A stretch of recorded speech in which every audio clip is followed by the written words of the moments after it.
So hey guys, welcome back to Nabadas blog. তো কেমন আছে সবাই? আশা করছি সবাই খুব ভালো আছে, আমরা খুব ভালো আছি। তো দেখতেই পাচ্ছি আমরা একটা জমজমাট সন্ধ্যায় সবাই মিলে একদম রেডি শেডি হয়ে চলে এসেছি। আর আজ হচ্ছে তোজোর বার্থডে। তো তোজো আজ 10 বছরের পূর্ণ হলো। তো সবাই মিলে ভীষণ আনন্দ করছি আমরা, বাড়ির সবাই, দিদিরাও এসছে, তো ভীষণ মজা হচ্ছে। আর আমি এসছি একটু দেরি হয়ে গেছে, ওই জন্য আরও অনেক অনুষ্ঠান থেকে বাদ চলে গেছি। নবিতার দেখো ঘুম পেয়ে গেছে, তো সেই জন্য বলছে কেক কাটা হবে কখন, আর আমি কেক খাবো, কেক খেয়ে ঘুমাবো। তো ঠিক আছে, আমি ভালোভাবে মানে পুরো শ্যুট করতে পারিনি, কারণ একটু সমস্যা ছিল, সেই জন্য মানে আমি দেরি করে এসেছি। তো যাই হোক, এখন হ্যাপি বার্থডের কেক কাটা হবে। আর কেকটা কিন্তু দারুণ সুন্দর দেখতে ছিল, আর তুজোকেও বেশ সুন্দর লাগছিল দেখতে, আজকে বেশ বড় বড় লাগছিল দেখতে। এটাই হচ্ছে বলার, যে আজকে মনে হচ্ছে তুজো যেন বড় বড় হয়ে গেছে। তো সবাই এখন কেক কাটা মানে কেক কাটছে তুজো, আর সবাই ওকে হ্যাপি বার্থডে টু ইউ বলছে। তো কেক কাটা হয়ে গেছে, এবার তুজো সবাইকে কেক খাইয়ে দিচ্ছে। তো ভীষণই একটা আনন্দের মোমেন্ট,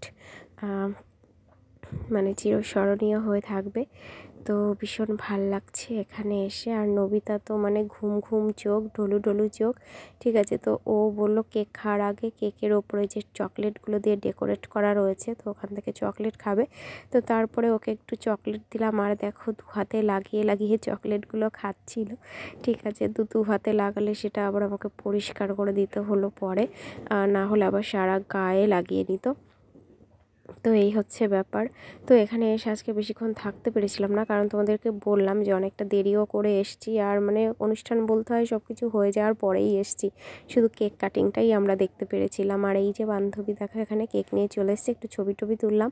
তারপর একটু গেলাম পকোড়া খেতে, যেহেতু কফি খাই না, তো সেহেতু একটু পকোড়া খেলাম। খেয়ে কিন্তু আমরা প্রথম ব্যাচেই বসে গেলাম খেতে, কারণ এরপর আবার ভিড় হয়ে যাবে, কারণ অনেকটাই রাত হয়ে গেছে, 8টা সাড়ে 8টা বাজে। তো তাড়াতাড়ি করে ভাবলাম না, ওই তার ঘুম পাচ্ছে, খাইয়ে নিই, তারপরে আমরা খেয়ে দিয়ে যদি থাকি তো থাকবো, না হলে হচ্ছে চলে যাব। তো পকোড়া খেতে খেতেই খাবার টেবিলে চলে এসেছি এখন, আর খেতেও বসে যাব। তো দেখো আমরা খেতে বসে গেছি, আমাদেরকে জল দিয়ে দিয়েছে। তো নবিতার আবার পকোড়া খেয়ে ঝাল লেগেছিলো, সেই জন্য একটুখানি জল খেয়ে নিল। আর আমি বাদ বাকি শ্যুটটা ভালো করে করতে পারিনি, কারণ ও খুব ঝামেলা করছিল, তো সেই জন্য ফোনটা ওর হাতে দিতে হয়েছিল। তো এইটুকু আর কি ছিল মজার মজার আর কি শ্যুট তোমাদেরকে করে দেখালাম। তো আমরা এখন খেতে বসে গেছি, খাচ্ছি সবাই মিলে, বেশ এনজয় করলাম। তারপরে হচ্ছে আমরা চলে যাব আর একটা অনুষ্ঠান বাড়িতে, কারণ আজকে একসঙ্গে দুটো অনুষ্ঠান বাড়ি ছিল। একটা হচ্ছে তোজোর জন্মদিন, আর একটা হচ্ছে তোমার পাশের বাড়িতে কালী পুজো ছিল, চোরা কালীর পুজো। তো সেইখানেও আমরা গেলাম। তো তারপরে দেখো একটুখানি ডান্স মানে তখন আর কি ঘুমের ঝুল কেটে গিয়েছে হচ্ছে ডিজের আওয়াজ শুনে। তো ভাবছিল একটু নাচবে, আবার লজ্জাও পাচ্ছিল, তো তাই জন্য আর নাচানাচি করলো না। লালা দাদুকে ধরে মানে টানাটানি করছিল, তো লালা এলো না বলে তাই জন্য ও আবার চলে গেল। তো তারপরে আমরা চলে গেলাম। আর এই যে দেখো সব শেষে দেখাচ্ছি, গেটটা এত সুন্দর করে সাজিয়েছিল, তো ভালোভাবে তোমাদেরকে দেখাতে পারলাম না।